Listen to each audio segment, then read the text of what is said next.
여러분, 우리 신체의 기관 중에 모두 중요하지요. 눈, 코, 입 다 중요한데 일상에서 가장 많이 사용하는 것 중에 하나는 이 혀입니다. 혀.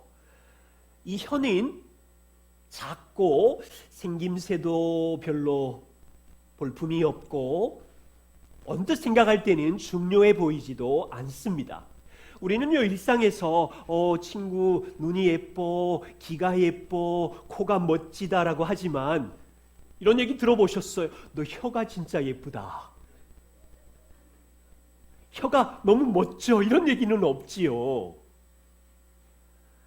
그런데요, 인생에서 이 혀처럼 중요한 부분이 없어요. 혀처럼 사람에게 영향력을 끼치는 지체가 없어요.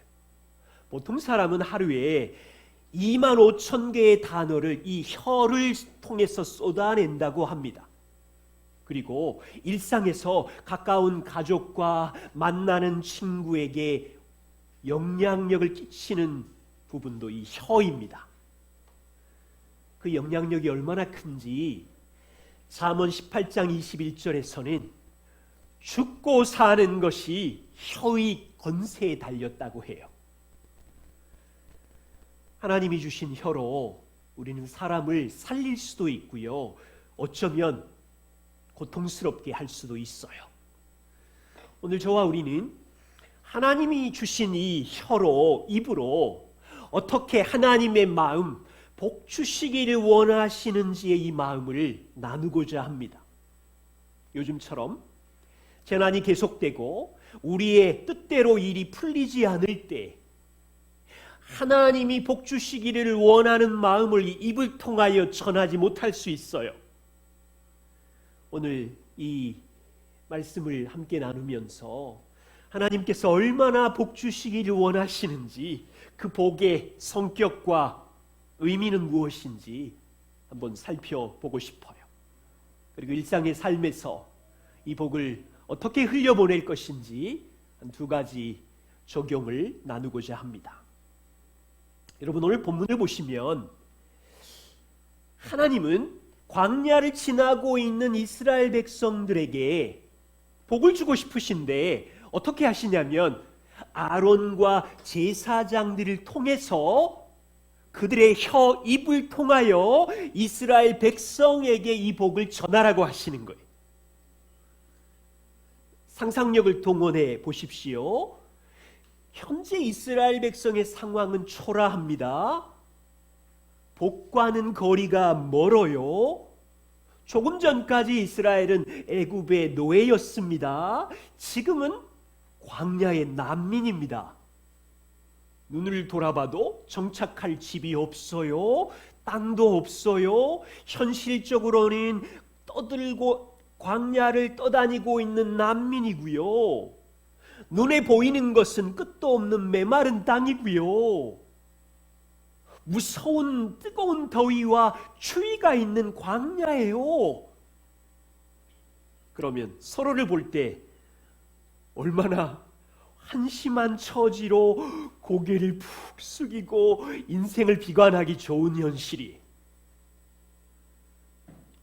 그런데 하나님의 마음은 이스라엘을 향하여 한없는 복을 주고 싶어 하고 있어요. 복을 주고 싶어 안달이 나신 하나님께서 아론과 제사장을 통로로 해서 이스라엘이 하나님의 복 주기를 원하는 마음을 알기를 원하신 거예요. 그리고 25절, 24절부터 보시면 여호와는 너에게 복을 주시고 너를 지키시기를 원하시며 여호와는 얼굴로 내게 비추사 은혜 베푸시기를 원하시며 여호와는 얼굴을 너에게 향하여 드사 평강 주시기를 원한다는 이 복을 백성들에게, 고개를 푹 숙이고 있는 백성들에게 전하래요. 이 복은요, 과거의 이스라엘 백성에게만 해당되는 말씀이 아니에요. 단지 그냥 힘내라고 좋은 말 아니에요. 이 복은 약속을 가진 자녀들에게 주신 하나님의 마음인 거고, 또한 신약 성도인 우리에게 인생의 척박한 메마른 광야를 지나는 우리를 향한 하나님의 마음입니다. 한번 보시지요. 첫 번째, 여호와는 내게 복을 주시고 너를 지키시기를 원하시며. 복의 근원은 하나님이시지요. 자, 창세기 1장을 열어보세요. 하나님께서 첫사람 아담과 하와를 만드시고 첫 번째 이불을 열어 말씀하시기를 복인데, 하나님이 그들에게 복을 주시며 이르시되 생육하고 번성하여 땅에 충만하고 땅을 정복하라. 세상이 죄로 인하여 홍수로 멸망했습니다. 하나님께서 노아와 그 가족을 통하여 새로운 세상을 시작하실 때 이불을 열어 말씀하시기를 복을 주시며 그들에게 이르시되 생육하고 번성하여 땅에 충만하라.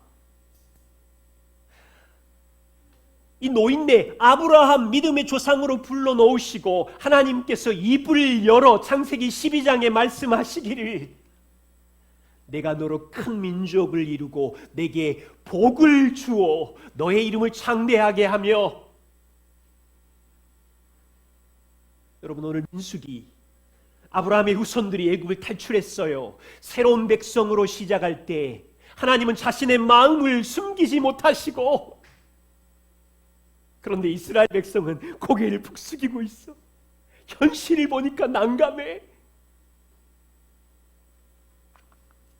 하나님은 자신 마음속에 있는 복을 이렇게 빌라고 이야기하시는 거예요. 하나님께서 주시는 복은 무엇입니까? 너를 지키시기를 원하시고. 너무 많이 들어서 습관적으로 하나님이 우리를 지키신다는 말을 굉장히 가볍게 여기는 나쁜 생각이 있어요. 얼마나 대단한 표현인지 잊어버리고. 여러분, 민수기 6장 이스라엘 백성들 입장에서 생각해 보세요. 얼마 전에 강대국 애굽의 바로 왕을 10가지 재앙으로 항복시킨 살아계신 하나님의 지키심을 경험한 청와대 경호팀이 지켜준다 정도가 아니에요. 여러분, 영화로 보신 슈퍼 히어로 초능력자들이 지켜준다는 정도가 아니라, 지키신다는 말은요, 아무렇게나 내팽개친다는 말이 아니라 앞으로 너희를 어떤 상황이든지 소중하게 여길 거야, 너희를 보호할 거야, 인도하고 책임진다는 뜻이에요. 정말 우리가 하나님이 지켜주신다는 믿음이 있어요? 지난주였어요. 최근에 저의 삶에도 이 근심이 밀려오면서 아내랑 산책을 하며 길을 걷고 있었어요. 우리 힘으로 풀리지 않는 문제들이 밀려오고 두 사람 다 마음이 힘들어 있는데 길을 걷는데요, 옆에 들풀이 보이고 여러 색깔의 꽃들이 보이고 개울가에 새들이 날아다니고, 제가 그걸 보고 한 1-20분 동안 염려 섞인 대화를 하던 게 쑥 들어가면서 아내에게 말했어. 여보, 불평할 일이 없어. 오늘 있다 내일 없어지는 들풀을 봐봐. 저기 물가의 새들을 봐봐. 여러 색깔의 꽃들을 봐봐. 우리는 그들보다 더 귀하잖아. 하물며 너희일까 보냐. 너희는 이것들보다 소중하지 아니하냐. 보세요. 하나님의 백성이 6월절 어린 양의 피로 이스라엘을 구원해 놓고 그들을 소중하게 여기시기로 약속하시는 거예요. 광야에서 그들을 버리신 것이 아니라 광야의 인생 앞으로 지켜주신다는 약속을 하고 있는 거예요. 우린 누구입니까? 하나님의 아들의 피로 구원함을 받은 자녀라면 하나님이 우리를 존귀하게 소중하게 여긴다는 믿음이 있나요? 최고의 권위자 하나님께서 내 인생을 지키신다는 말이 믿어지나요? 단지 그냥 천사 몇 명으로 우리를 지키신다는 말이 아니라 우리가 소중하고 보배롭기에 성령 하나님이 직접 우리 안에 인생에 들어오셔서 지키신다는데,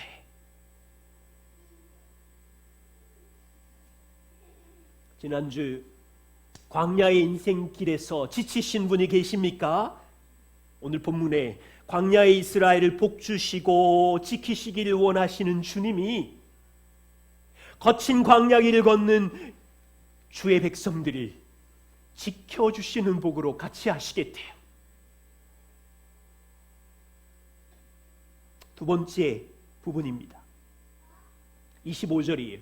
하나님은 얼굴에 빛을 비추사 자기 백성의 삶에 은혜 베푸시기를 원하시고, 여러분 온 땅의 자연을 보십시오. 모든 식물과 피조물은 하나님이 지으신 태양의 햇볕이 없으면 생존을 할 수 없어요.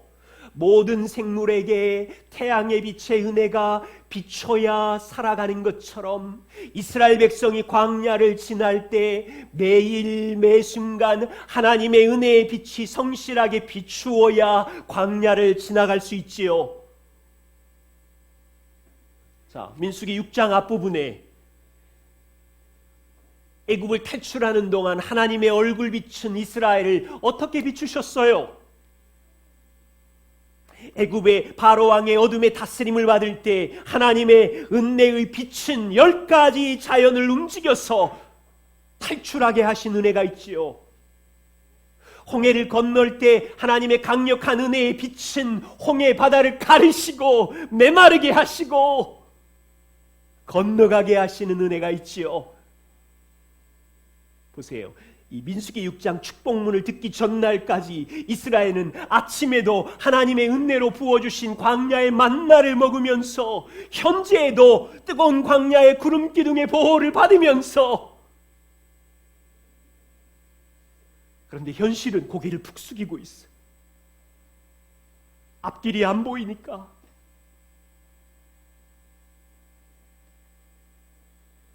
과거에 하나님의 얼굴의 빛을 경험한 이스라엘을 향하여 미래에도 어떤 풍파를 만날지라도 강한 은혜의 빛을 비추시겠다는 이 약속을 아론과 제사장들에게, 너희 백성에게 전해라. 이것이 내 마음이다.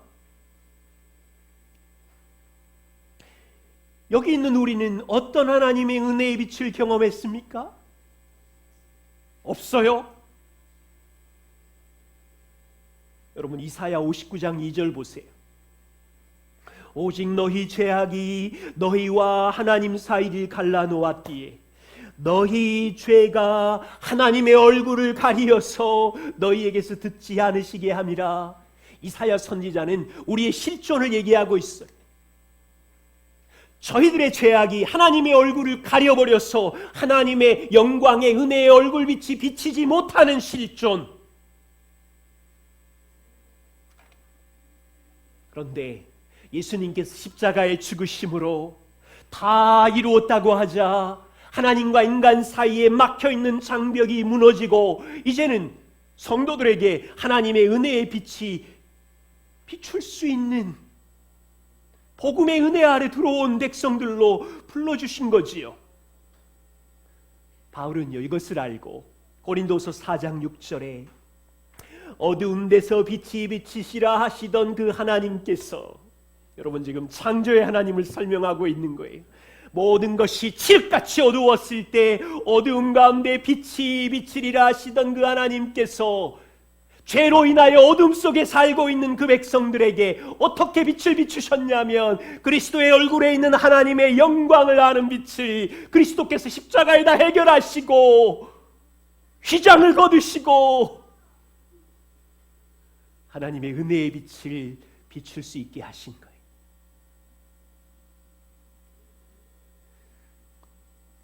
지난 한 주 동안 성도로서 하나님의 얼굴의 빛을 경험하면서 살아오셨나요? 일상에서 하나님의 은혜의 빛을 경험하는 여러 경우가 있지만 두 가지를 소개하면 하나는 말씀의 빛입니다. 시편 119편 5절에 보면 주님의 말씀은 내 발의 등이요 내 길에 빛이십니다. 세상의 수많은 철학과 세계관들이 움직이지만 우리는요, 우리 안에 계신 성령 하나님께서 아침마다 말씀을 묵상할 때 인생의 바른 진리의 빛, 하나님이 가라고 하신 옳은 길을 비추어 주셔서 가는 거지요. 여러분, 히브리서 4장 16절에 보면 때를 따라 돕는 은혜를 얻기 위하여 승천하신 예수 그리스도 제사장이신 그분의 은혜의 보좌에 나아가서 형통한 날이든 곤고한 날이든 복음을 경험한 성도들은 매일마다 이 말씀의 빛을 비추며 살아가고 있고요. 고통 속에서는 은혜의 보좌이신 예수 그리스도에게 나아가서 그분과 교제하며 기도하며 그분의 돌봄과 지혜를 경험하면서 은혜의 빛을 경험하면서 이 땅을 걸어가고 있는 것이요. 지난주였어요. 한 영상을 보았습니다. 미국의 갓 탤런트의 한 여인이 노래를 불러서 골든 부저를 받은 내용입니다. 그녀의 이름은 제인 마르체프스키이고요. 소개가 된 건 나이트버드, 밤의 새, 밤에 자유롭게 날고 싶다는 이름으로 출연을 했습니다. 그녀가 부른 노래는 It's OK였어요. 이 노래를 부르자 이틀 후에 아이튠즈에서 가장 많이 클릭한 최고의 노래가 되었대요. 지금 그녀는 암 투병 중에 있습니다. 그녀의 스토리를 찾아보았어요. 2017년에 유방암 3기로 6개월밖에 살지 못한다는 진단을 받았어요. 암을 이겨내고 완치가 되었대요. 그런데 그만 2018년 다시 두 번째 암이 찾아왔고 이 과정 중에 남편이 가정을 떠나게 되었답니다. 그리고 2020년 7월 회복이 되었고요. 2021년 지난달 6월 8일에 미국 갓 탤런트 오디션을 통과할 때 그녀의 고백 속에 세 번째 암이 재발했고 지금은 간에도 척추에도 폐에도 암세포가 있어서 생존 확률은 2%라고 합니다. 그녀가 수많은 사람들 앞에서 제가 영상을 보았는데요. 이 여인이 가지고 있는 미소가 세상에 가장 아름다운 미소를 갖고 있어요. 그리고 그녀가 부른 반복적인 가사의 내용이 이렇습니다. If you lost, you are all a little lost, and it's all right. It's all right. It's all right. It's all right. 그리고 계속되는 가사가 이거 It's okay. It's okay. It's okay. 이 노래가 미국을 사람들을 감동시켰대요. 질문은 이거예요. 인생의 가장 어두운 절망의 밤에 어떻게 It's okay라고 말할 수 있을까? 가스펠 콜루션에서 그녀의 신앙 간증을 소개했어요. 그녀의 미소와 소망과 자유함은 하나님 때문이라고 말했어요. 광야의 어두운 골짜기에서 하나님의 얼굴빛이 암이라는 고통은 밀려오지만 하나님의 얼굴빛이 그녀와 함께하고 있기 때문에 그녀의 미소를 숨길 수가 없는 거예요.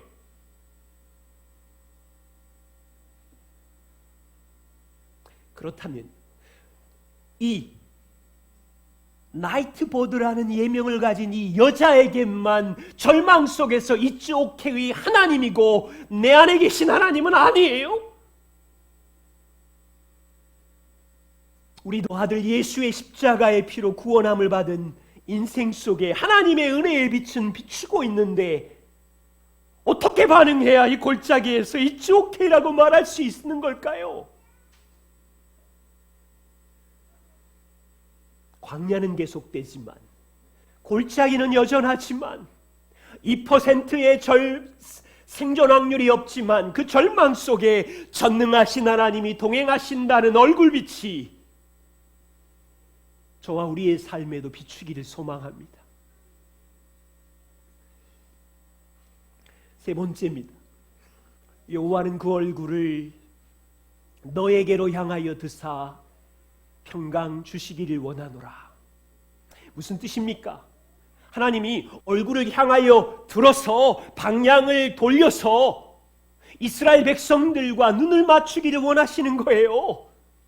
왜 눈을 맞추고 있습니까? 하나님이 이스라엘 백성들을 째려보고 있나요? 시기의 눈인가요? 얼굴을 돌려, 고개를 돌려 눈을 맞추는 것은 그들을 향한 관심이고 사랑의 눈길이죠. 이 바라보는 것은, 눈을 맞추는 것은 많은 의미가 있어요. 자, 한번 실습 한번 해보죠. 옆 사람, 자, 고개를 돌려보세요. 배우자가 있고 자녀가 있고 30초 동안 침묵하면서 눈을 피하지 마세요. 눈길에다가 의미를 주세요. 자, 시작. 돌리지 말고 보세요. 5초, 10초,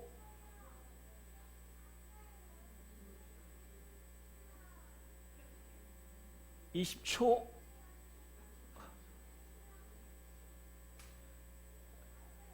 감사합니다. 네.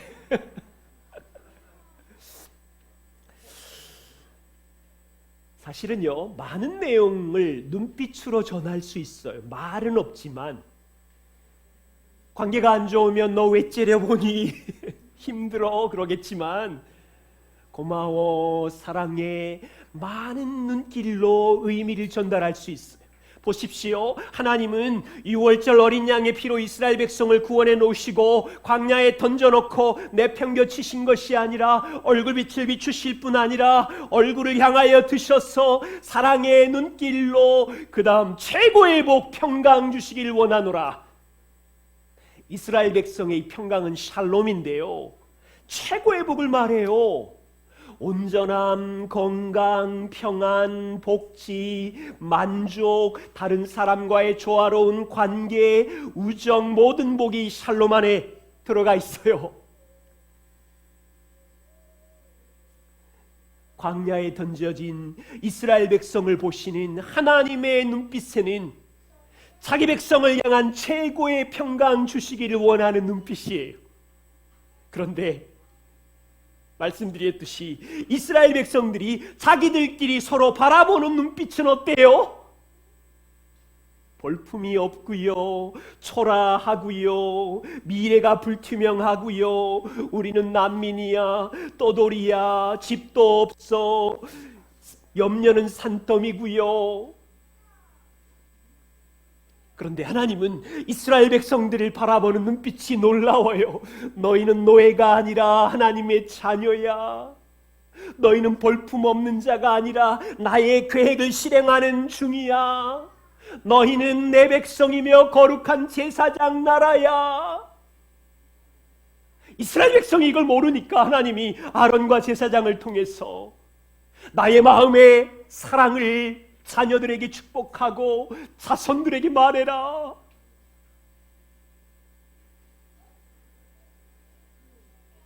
요즘처럼 어려운 시즌을 우리가 살아가고 믿음으로 걸어가는 동안 우리를 바라보는 눈빛은 아마 이스라엘 백성과 비슷할 거리요. 초라하고 볼품없어 하지 않아요.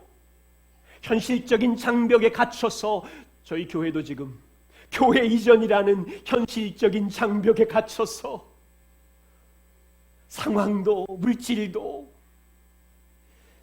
모이지도 못하는 바이러스 공격이라는 현실적인 장벽에 갇혀서 여러분 각 가정마다 내 인생이 왜 이리 하찮고 보잘것없지, 여러분의 서로의 눈빛은 왜 내 인생은 이렇게 실패한 것 같아, 문제투성이야, 내 삶을 볼 때 쌓아놓은 것은 없고, 자신이 바라보는 눈빛이 얼마나 초라해. 이스라엘 백성이 그랬을 거예요. 그런데 하나님이 복 주시는 눈빛은 최고의 샬롬, 평강. 여러분 스바냐 3장 17절 말씀이시죠. 너의 하나님 여호와가 너희 가운데 계시니 그는 구원을 베푸실 전능자이시며 그가 너로 말미암아 기쁨을 이기지 못하시며 너를 잠잠히 사랑하시며 너로 말미암아 즐거이 너 때문에 노래를 부르고 춤을 추고 기뻐하느니라. 이스라엘 백성들을 향한 하나님의 눈빛을 스바냐 선지자를 통하여 전하고 싶으신 거예요. 내가 너희 때문에 기쁨을 이기지 못하는 사랑이 내 안에 있다. 너희 가운데 여전히 있으며 너희를 향하여 구원을 베풀기를 원하는 전능자가 너희에게 놀라운 계획을 가지고 있으며 잠잠히 사랑하고 있고 기쁨을 이기지 못하며 너희 때문에 춤을 춘다. 여러분 도저히 믿지 못하겠지요. 하나님이 그러시대요. 이 복을 이제 믿음으로 어떻게 할 수 있을까요? 적용할 수 있을까요? 두 가지입니다. 한 가지는 가정에서 부모님을 통해서 자녀에게 이 복이 흘러갈 수 있게 해주십시오. 저는 민수기 6장 22 본문으로 두 아들에게 10년 이상 매일 밤마다 자녀들 방에 들어가서 이 복의 기도문에 아들들의 이름을 불러서 매일 밤마다 그들을 축복하기를 원했고 그렇게 했어요. 하나님은 민구와 민유에게 복을 주시고 민유를 지키시기를 원하시고 하나님은 민구와 민유에게 얼굴빛을 비추사 은혜 베푸시기를 원하시고 하나님은 두 아들에게 얼굴을 향하여 드셔서 최고의 샬롬 평강을 주기를 원하신다. 그런데 이 기도를 드릴 때마다 저의 경험은 이거였어요. 내 안에는 자녀에게 최고의 복을 주고 싶은 마음이 있지만 내게는 아무것도 없다는 절박함이었어요. 줄 게 없어요. 건강도 물질도 능력도 세상을 살아갈 힘도. 이 기도를 드릴 때마다 내 안에 그럴 능력이 전혀 없어요. 그런데 하나님이 복의 근원자이신 하나님이 이 두 아들을 향하여 그 두 아들은 나의 소유이며 너는 청지기이니 이 복을 너를 통하여 흘러가게 해라. 그들이 알게 해라. 그래서 순종한 거였어요. 자녀들에게 복 주시려고 안달이 나신 하나님의 마음을 부모인 여러분들이 알고 믿음으로 매일 밤마다 전할 수 있다면 이렇게 실천해 주시기를 바라고요. 두 번째는 지금처럼 어려운 시즌을 보낼 때 성도들은 이 복으로 이 기도로 고통받는 이웃을 향하여 세상을 향하여 기도해야 할 때입니다. 이 기도를 듣고 자란 이스라엘의 후손들이 기도한 시편 80편을 잠깐 소개합니다. 구약 성도의 고백인데요. 이 19절 안에 아주 세 번이나 강조되는 문구가 있습니다. 하나님이여 주의 얼굴빛을 비추셔서 우리로 구원을 얻게 해주십시오를 세 번이나 강조하면서 기도합니다. 본문을 잘 보세요. 간단히 설명을 드리면 1절과 3절 사이에 요셉을 양떼같이 인도하신 이스라엘의 목자여. 지금 이 성도는 자기들은 양이며 하나님은 목자라고 이야기하는 거예요. 이스라엘의 목자이신 하나님, 양인 우리에게 목자이신 주의 얼굴빛을 비추셔서 우리를 구원해 주십시오 기도하고 있어요. 4절부터 7절을 보시면 만군의 하나님 여호와여, 왕이신 여호와여, 주의 백성의 기도에 귀를 기울여 주십시오. 왕과 백성의 관계로 기도하면서 왕이신 하나님, 고통 중에 있는 이 백성의 기도를 들어주십시오. 왕이신 당신의 얼굴에 광채를 비추셔서 이 고통에서 우리를 건져주십시오. 8절부터 19절을 보세요. 농부와 나무의 비유를 들어요. 주님께서 한 포도나무를 애굽에서 가져다가, 이스라엘을 말하는 거지요. 이스라엘 포도나무를 애굽에서 가져다가 가나안 땅에 심으셨나이다. 농부이신 만군의 여호와 하나님, 농부의 얼굴빛을 비추셔서 이 이스라엘의 나무를 자라게 해주십시오. 여러분, 우리는 이 고난의 시즌에 이 기도를 배워서 복을 빌어야 합니다. 선한 목자이신 주님, 우리는 당신의 양입니다. 목자이신 주님의 얼굴빛을 비추셔서 양인 우리를 지켜주십시오. 왕이신 주님, 우리는 당신의 백성입니다. 저를 위하여 십자가에 죽어 승천하사 삶을 다스리시는 왕이신 주님, 왕의 얼굴빛을 비추셔서 이 고난에서 우리를 건져주십시오. 나는 포도나무여 너희는 가지라고 말씀하신 주님, 우리는 주님께 붙어있는 가지입니다. 주님의 얼굴빛을 비추셔서 매일마다 주님의 양분을 공급받고 자라게 하시고 열매 맺게 하시고 완전한 샬롬을 누리게 해주십시오. 여러분, 우리는 이렇게 기도해야 돼요. 100년 전 한 신앙인 언더우드 선교사의 기도를 일부분만 소개합니다. 주님, 메마르고 가난한 땅, 나무 한 그루 시원하게 자라 오르지 못하고 있는 이 땅에 저희들은 옮겨와 앉았습니다. 그 넓고 넓은 태평양을 어떻게 건너왔는지 그 사실이 기적입니다. 주님께서 붙잡아 뚝 떨어뜨려 놓은 듯한 이 조선의 땅에 보이는 것은 고집스럽게 얼룩진 어둠뿐입니다. 어둠과 가난과 인습에 묶여있는 조선 사람밖에 보이지 않습니다. 지금은 우리가 항무지 위에 맨손으로 서 있는 것 같사오나, 지금은 우리가 서양 귀신이라고 손가락질 받고 있사오나, 지금은 우리가 예배드릴 예배당도 없고 학교도 없고 그저 경계와 의심과 멸시와 천대함이 가득한 곳이지만, 이곳이 머지않아 은총의 땅이 되리라는 것을 믿습니다. 주여, 오직 저희의 믿음을 붙잡아 주십시오. 여러분, 100년 전 한 성도의, 이 땅에 복음 들고 온 한 성도의 고통스러운 기도 안에 이 땅에 부흥을 주셨다면, 이제는 우리가 기도할 차례입니다. 이 코로나의 재난, 하나님의 얼굴의 빛이 가려진 것 같지만 어쩌면 몇 주 동안 또 다시 모일 수도 없을 수도 있지만, 하나님이 명령하신 복의 통로로 절망적인 현실밖에 보이지 않지만 이 복을 나눌 수 있는 특권을 가진 우리들을 불러주셨잖아요. 그래서 염려나 두려움이 아니에요. 우리는 이 은혜의 복을 이웃들에게, 하나님의 얼굴의 빛의 은혜를 자녀들에게, 하나님의 얼굴을 향하여 두신 평강의 은혜를 고통당하는 이 열방의 사람들에게 전해야 돼요. 다시 과천에서 주의 얼굴빛을 우리가 경험했습니다. 옮겨가는 수원 그 땅에서도 주의 얼굴빛을 비추시고 하나님의 은혜와 평강이 있기를 소망합니다. 기도하겠습니다.